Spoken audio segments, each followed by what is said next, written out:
Joining our tech talk for the 2022 Edge Impulse Imagine conference. I'm here with Mike Peacock from Confluent Kafka. Hey, Mike. I'm Nathan Verrill. I'm from SAIC. And today we want to talk about what we've been doing with the integration between Kafka and Edge Impulse. So for me, I work in Edge AI at SAIC. And what's exciting about this is it allows us to it actually makes machine learning and developing and iterating models so fast that it's fun.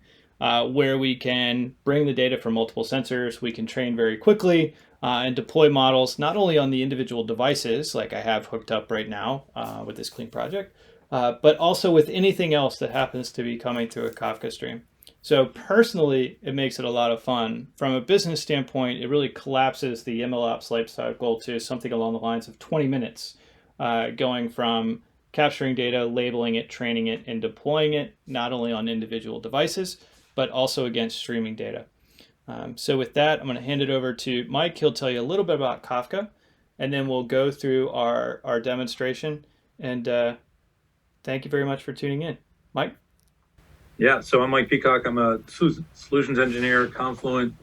Get to work on a lot of different projects closely with people like Nathan at SAIC, and get to build a lot of solutions and be hands-on and also see a lot of unique things. So for me, my background, software development, architect, dabbled in data science, not a data scientist, but working with Edge Impulse makes it crazy simple to build models, and hopefully we'll show you that in the next couple of minutes here. So if you don't know Confluent, the founders of Confluent created Apache Kafka back in the LinkedIn days. So if you know Apache Kafka, then you know Confluent. And you may be wondering, like, what's Kafka have to do with machine learning? Well, hopefully we demonstrate that today. But a quick background on Kafka, it's a lot more than messaging. It's an event streaming platform, which means it can move high volumes of data very quick at low latency. So it takes a lot of the features of the technology you see here in the middle from a messaging perspective. It also persists data, so all the events that occur, you can persist as long as you want. And then you could do some sort of transformation. That's where the power of stream processing comes in. So if we look at some of the characteristics, I just described a few of them, but you can handle those massive throughputs. We're talking hundreds of megabytes per second. It has guarantees of the database in the sense where you can strictly order those events where you need to, persist as long as you want. And then the scalability factor is just you can just distribute it by design, scale it up where you need to, scale it down when you don't have much data. And then again, that persistence layer is key to being able to rewind and replay any data. And we're going to demonstrate it. Some of that where you can reach back into Kafka and pull that data out to use it as test and train data. So if you look at stream processing and some of the capabilities there, we talked about the Kafka messaging perspective. That's the producers and consumers. That's pushing data into Confluent and pulling data out from a consumer perspective. Kafka Streams lets you manipulate it in certain ways. You can transform it, filter it out. That's Java-based. And then KSQL is built on top of that. If you're not a Java developer, you can use SQLite syntax to do some stream processing. And we're going to demonstrate a lot of that today, how you can use KSQL to normalize that data prior to pushing it to to Edge Impulse, for instance, for training.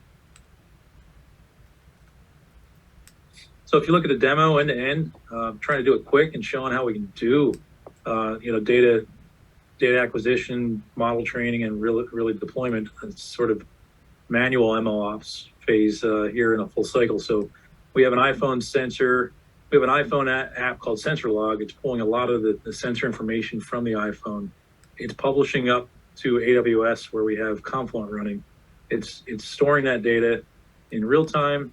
We're going to use that data to pull into Edge Impulse so we can train our model and then deploy it back as a Dockerized container where we can do real-time inference. So that's the end-to-end demo. It's we're going to get rolling here. We're starting from a clean slate. So let's go to the Edge Impulse dashboard. And Nathan, you want to walk through where we're going from here? Yeah, that's great. Cool. And thanks for the walkthrough of Kafka. So one of the things that is absolutely awesome about Edge Impulse, I stumbled upon them when I was doing a research project where I was collecting data that was streaming from sensors that were unattended ground sensors, doing some experiments with how plants work actually. Collecting that data, organizing it, and labeling it after the fact was extraordinarily tedious and error prone. And when I came upon Edge Impulse through Make Magazine, actually, and I found how easy it was to connect a data source, streaming data source, to Edge Impulse and label it in real time, it changed the world. So instead of waiting a day or whatever amount of time to capture and label data, I was able to do it instantly from the sensor with some of the tools that Edge Impulse has. So then expanding the work that I was doing at SAIC, counter UAS, stuff like that with lots of sensors and with Kafka, I was like, I want something to be as easy to use to capture, label, train as Edge Impulse Studio using the volume of data that we were moving through Kafka. And that's what we're going to show you right now. So as Mike described, I have I actually have an awesome app. There'll be a link underneath the video or close by. We can offer it. So it's called Sensor Log.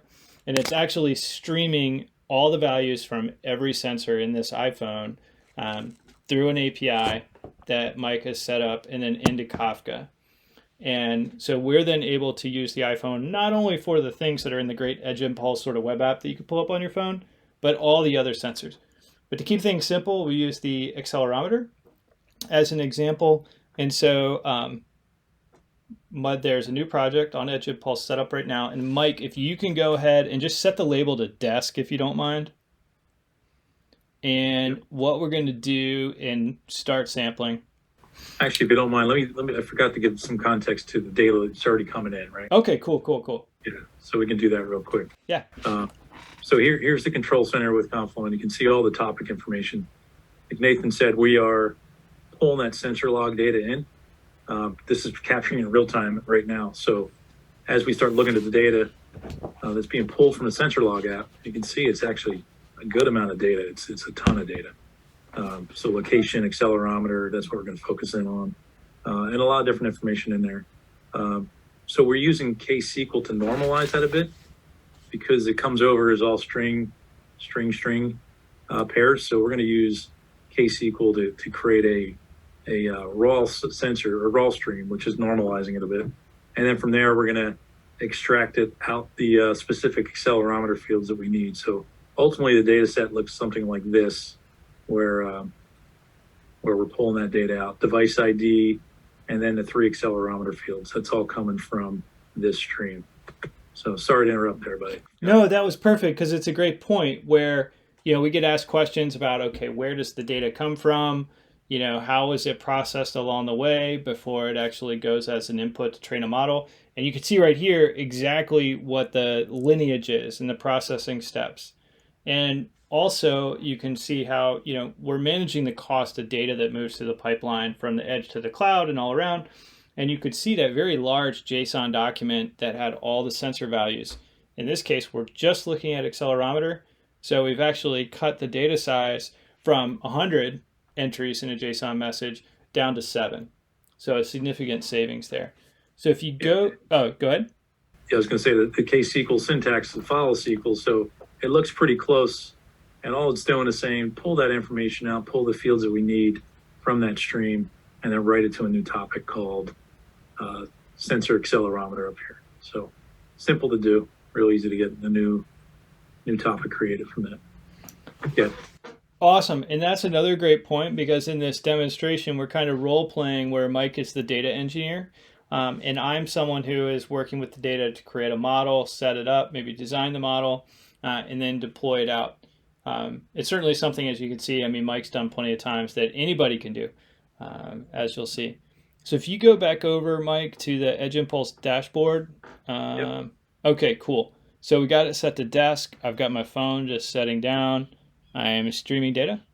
Yep, let me kick this guy off. So Sweet. What I have here is the Edge Impulse daemon that's collecting the sensor data. So he's running and waiting for it to be invoked by the dashboard. And we'll kick that off right now. There he goes, he's running. So now we have sensor log. And I guess we don't really need to pick anything here, right? Nope, you're good. All right, let's start sampling. There we go. You can see it scrolling in the back. And what it's doing is it's actually reading the live streaming data from Confluent, and we're collecting about 100 points at a clip here. So There you go. Cool. So we got one for desk. Go ahead and grab 4 more. And we'll see it streaming through. Coming up. And we'll grab that one and we'll grab another. And so one of the things that's fantastic is you can see the ease of use by which essentially Mike or myself, I can certainly pull it up. I'm saying, here's what to call this data, and then you're hitting record. So it doesn't get any better than that as far as labeling data that happens to be moving through the system. So let's see. So we got a handful there for, well, we have 5 for desk. Yep. See if you want to change that to shake. I'll do shake. Sample. Shake it.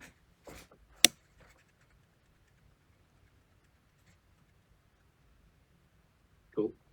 Yeah, so kind of cool seeing that the display on the phone and having it also reflected in the data that's uploaded. And I'll play a little game now where I can try to get it as rhythmic as possible.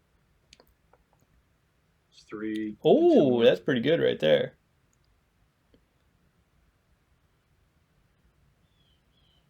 That one's better. So we'll get that one more. All right. So we got 5 of each of those things that we want to look at. Shake and desk. Okay, cool. If you just hit the drop down on device, we won't sample from it right now, but we have sensor log stream, so it's connected to Kafka like Mike showed. But I do actually have sensors connected to it, just like we normally would. So actually out in my pond, I've got a couple of MCUs connected to a Raspberry Pi that are connected to this same project.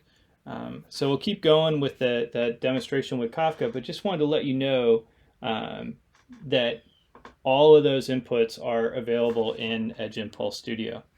So I don't know, I could certainly direct you, Mike. If you go to, now that we've got some data, if you go to Create Impulse, you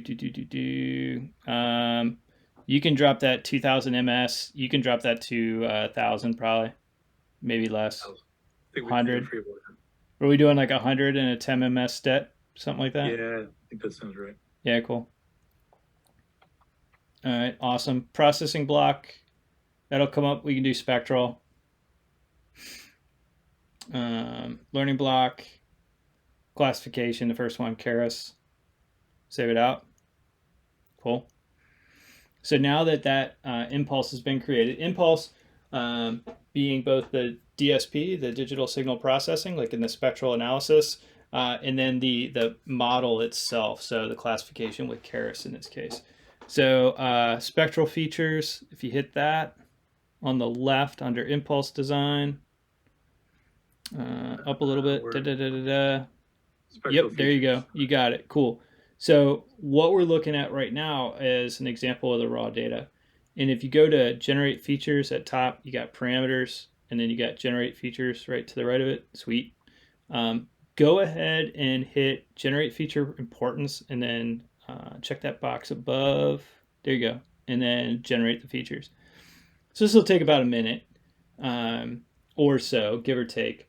But we're basically running the data that we just captured from Kafka through some analysis, through some clustering. So the algorithm can determine, okay, which aspects of the data are the most meaningful for machine learning. So you think about feature engineering, things like that for those in the machine learning space. But what it's going to do is it's going to say, hey, I can get a good sense from looking at the data using these spectral analysis techniques and cluster the data and say, you know what, yeah, this looks like a shake and this looks like a desk. And hopefully we see the data points clumped when they're plotted. And we checked feature performance because that's a really cool technique where it's actually going to tell us which aspects of each sensor are most important as an input into the machine learning model to determine whether or not it's a shake or a desk. And then that's something that we can use in the future to thin the data down. So right now, a handful of data samples for quick purposes, but you can see that there's a clear separation between the blue representing the desk and orange representing the shake. Go ahead to NN classifier on the left in the navigation, just where spectral features were. Go ahead and hit that. Start training. And then we can go ahead and accept the defaults. So one of the things that's great in Edge Impulse Studio is how smart the defaults are. So someone who is not a machine learning expert, that isn't going to like set up the design of what are the individual layers and steps, how are the neurons, what's the the dense layer, etc. Any of that. Someone not familiar with those techniques, they don't have to worry about it. They're just going to hit the green button and go and accept the defaults. The simplicity in what we're doing, we probably could have even dropped the number of training cycles down lower than 30, down to a handful. But the algorithm's looking at the data multiple times and figuring out, okay, hey, here is the pattern that I see in the data that determines whether or not it's a phone that's sitting on a desk or a phone that's being shaken. So it's doing some profiling. Okay, so cool.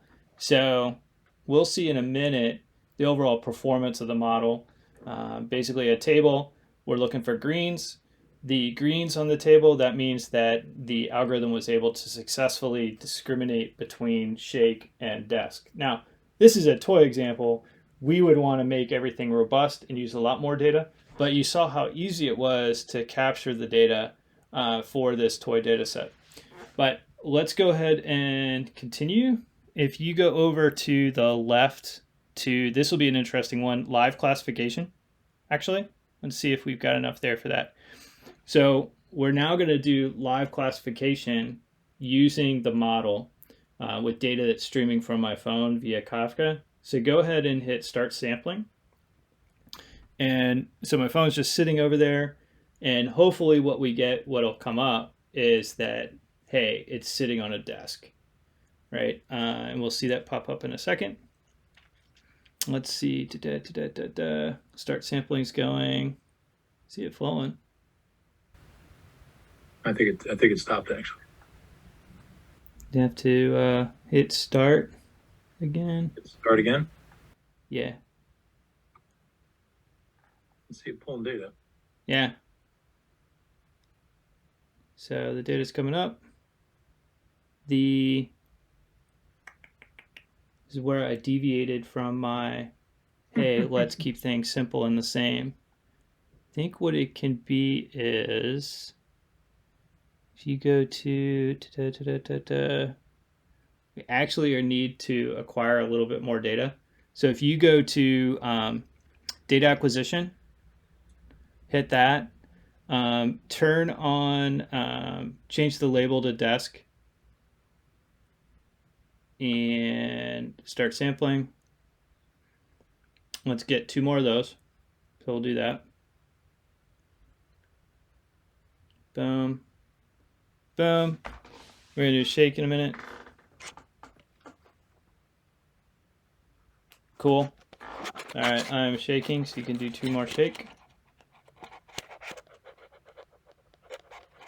Shake, shake, shake. Get another shake.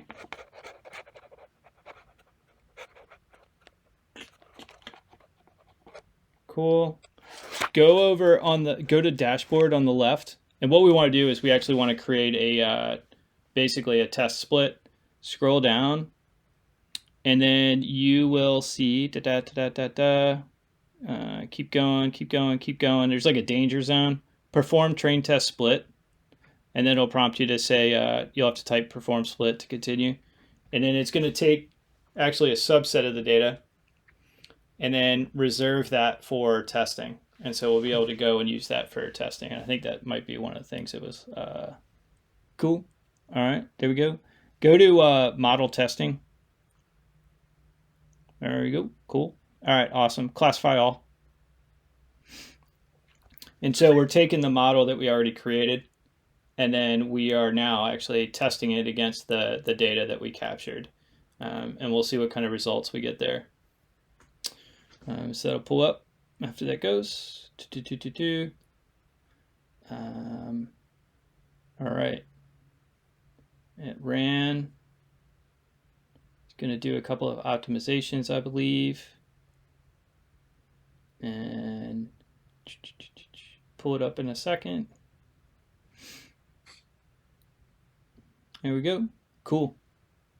Uncertain and shake. Desk incorrect. So, but this is fine, and here for this reason is I want to get this model out into the wild and use it for inference to validate it against data that's going through the stream, and then we can iterate. And that's an important part of what the story that we want to tell is how fast we can iterate. So go ahead and go to deployment on the left. Awesome. And if you go down, I've actually enabled Linux x86 as a build option. It's something you can do in the dashboard. Select that. And then you can go ahead and just build. And what's going to happen right now is it's going to give you an EIM file, which is the Edge Impulse file that takes care of both the DSP and the model inference all in one go. And Mike has already set up a Docker container that includes the Edge Impulse SDK and what it takes to run that model.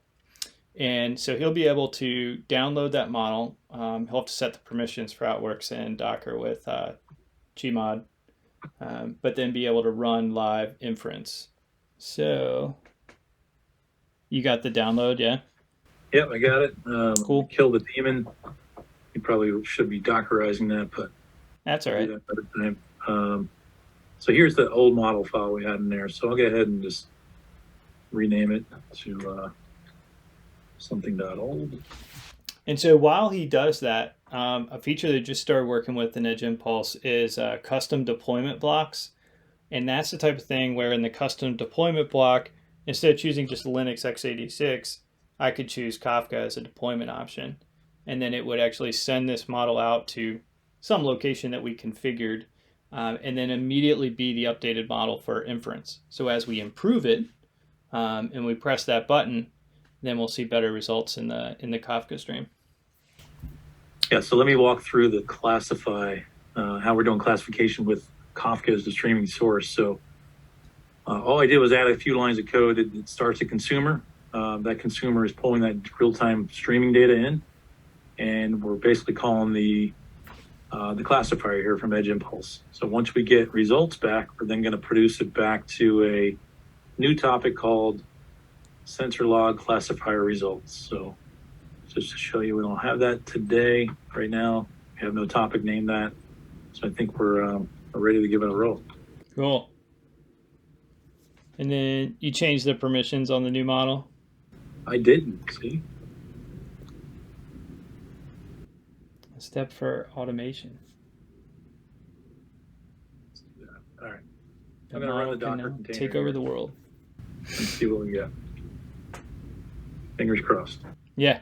And so the hope is that we'll actually see output of live classification based on data from my phone. Hold on, we got an error. All right, cool. What do we get? Did I name it wrong?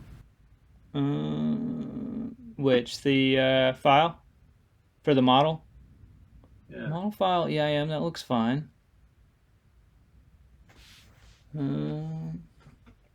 This is how you know it's a real demonstration when engineers troubleshoot an issue that occurs because of our dear friend Murphy.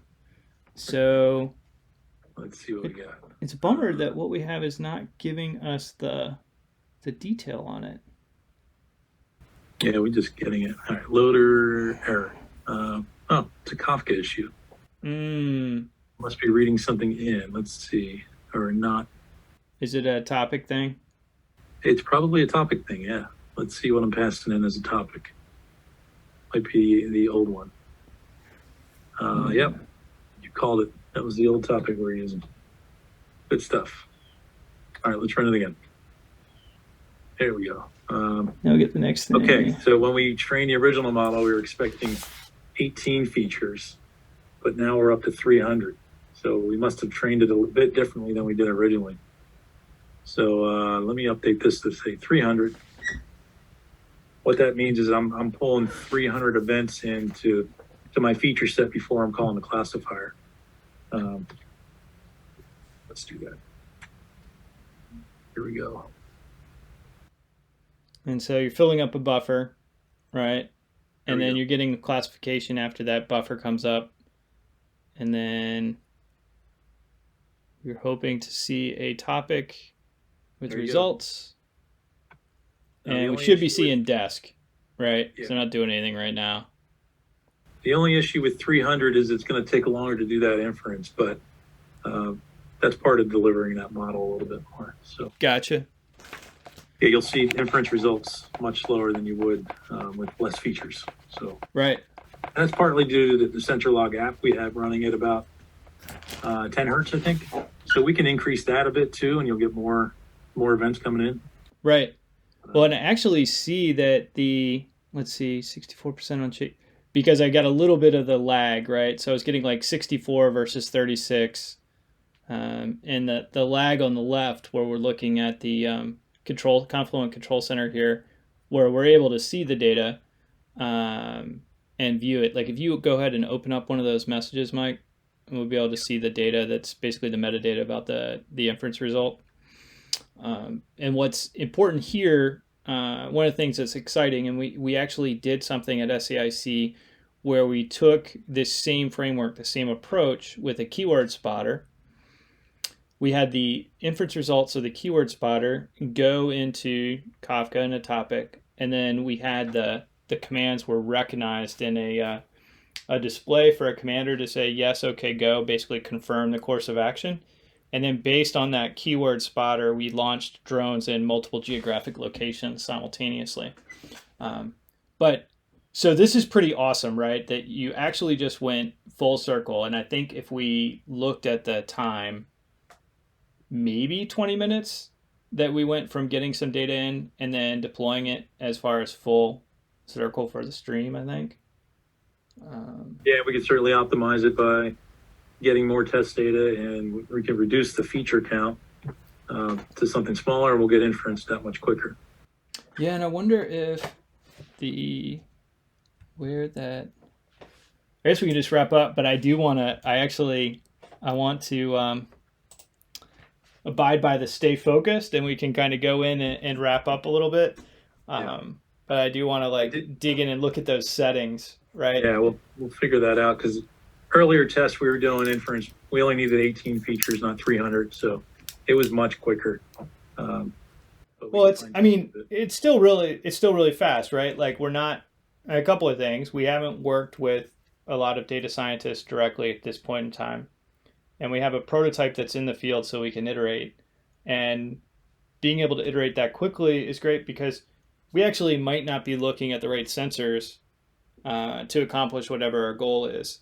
And so we can prototype, we can iterate, and then hone in on what are the right sensors, what is the right data that we want to look at, and then disseminate it. One last thing I just want to show is, so we showed how to collect test data in real time, right? Assuming you have a test event. But if you talked about your UAS event, and you might be collecting that information offline, but you can since it's all retained within Kafka, you can go back and pull that data out any time. So what we did earlier, because we were having so much fun, Nathan took his phone and went for a ride to collect that information and see what it looked like. So that's all retained in our raw topic here. And if you look at the messages, that's a message count. So we've been doing this all day, and we have over 1 million different events in our system here, which is a pretty good amount of data. But for two guys that are having a great time showing this integration between Kafka and Edge Impulse, that's a pretty good amount of samples to work with. So what I want to show is just another easy way to do that data acquisition where it's not necessarily live, but you can go back and tag that information and pull that out anytime you want. So with some KSQL magic, I can go off and say, let's create a new stream. I'm going to look back at that original topic that has all the data retained in it here. And I'm going to say, pull from the sensor accelerometer stream. That's what we saw here. That's our earlier topic in our earlier stream. I'm going to name it test accelerometer drive, but I'm looking for a certain label. So what Nathan was doing when he was driving around, he was tagging his data with a different label that we've been using. So now I can go through the entire stream and say, only pull out the events that have that label 3, and then write it to that topic. So I'm going to do that real quick. So that's running now. And then since I have that topic now and it's sort of fixed, I can now share that out as test data. Anybody actually wants to use that for training or optimization and things like that. So now you have that separate topic. And then to get that into Edge Impulse, I can just, same thing. We're using a simple producer consumer here, but I can pull that data in now and write that to Edge Impulse. This guy's going to subscribe for it. I'm going to write folder. He's going to subscribe for it and dump that into Edge Impulse when I find it. Classic. So what's really cool about the replay where Mike was looking at when I tagged data from when I was driving, and you'll see it show up in the Edge Impulse page, is that, so were I someone who's looking at the data from a machine learning perspective, capturing the data in, and then updating a model, you can see how where the data is streaming in so quickly, and then I would be able to work with that data and without even being a data engineer. And with that playback, with that time frame, what's significant about that is when we recently did some counter UAS testing, counter drone testing, basically the ability to detect drones at great distance or at different types of drones, that sort of thing. Counter UAS testing is when we're doing testing, there might be a red team that's flying a drone that has some magical way to evade what our existing sensors are, our existing algorithms are, even our existing, AI/ML models are, right? But we find out after the fact that the red team actually flew that drone in a given time frame. So we can take these timestamps, which we have for one of those flights, use this same approach, and then we can stream in labeled data from that time frame, and then use deep learning to figure out how to actually separate signal from noise in the variety of sensors to help improve that ability to identify the drones.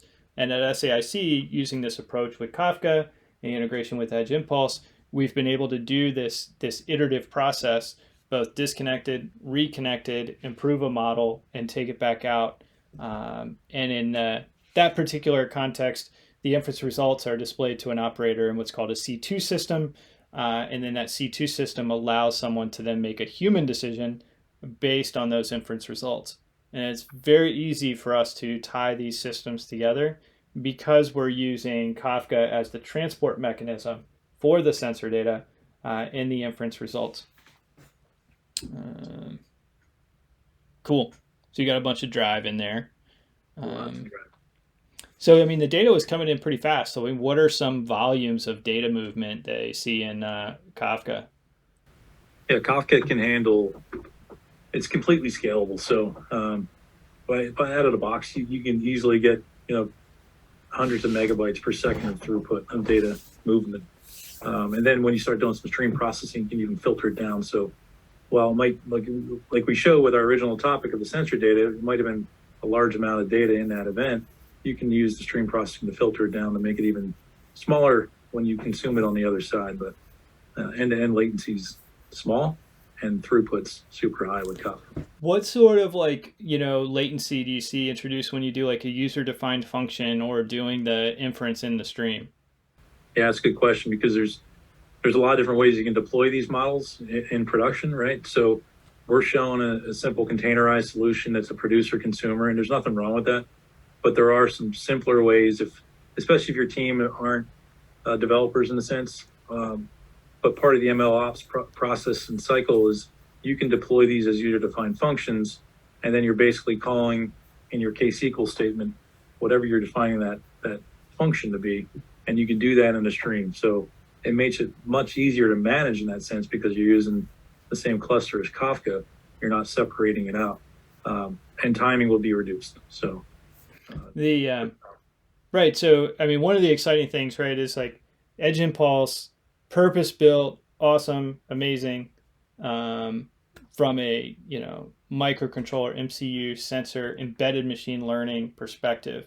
And what we're excited about is that using these steps, not only being able to deploy the models to microcontrollers, which we can take that model, put it on a microcontroller, but then also against streams and at the cloud, which greatly expands what we're able to do with the Edge Impulse platform and how quickly and easily we are to do so. I believe there's like a diagram, Mike, that you have that's like the number of integrations that exist for Kafka. So great recap, right? Sensor log, Kafka, Edge Impulse, Docker.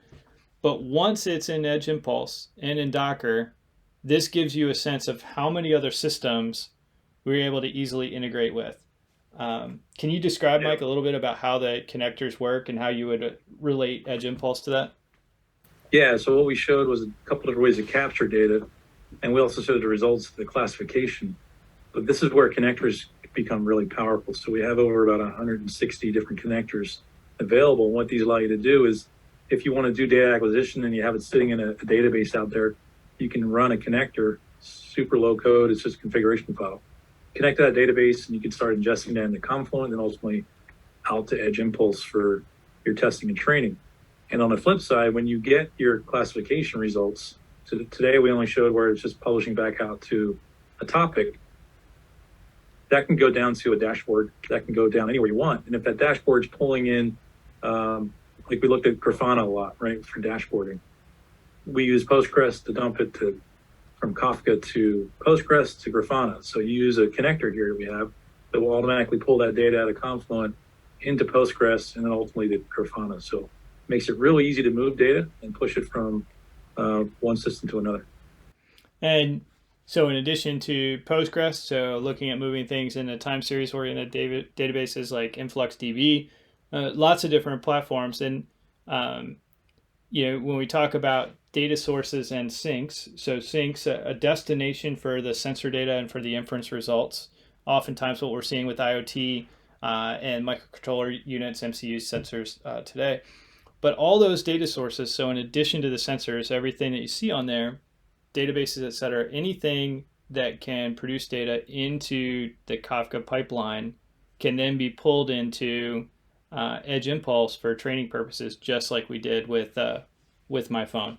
So whether it's a custom application or any of these other systems for data that's being produced in there. So we saw data go from the phone through an API into Kafka, training in Edge Impulse with that data, deploying a model, 15 to 20 minutes, somewhere in that ballpark, and then seeing the inference results in Kafka. We're excited about so many different avenues that we can go down, and look forward to talking to you all more about it. And so Nathan Verrill at SAIC, I want to thank you. And Mike, any closing thoughts or anything that excites you about Edge Impulse or yeah, I just started using it in the last couple of days, and it's exciting how fast you can build and deploy it. So I can't imagine what we can do in a week if we start head to. Yeah. You mean instead of like a 2-day in between meetings, record a demonstration? Yeah, yeah, it's super powerful. Edge Impulse makes it super simple to build and deploy these models. So it's been a missing piece in my world when it comes to machine learning for a long time. Awesome. Cool. Thanks, Mike. And thanks everybody who's watching. Thank you. Yep. Bye-bye.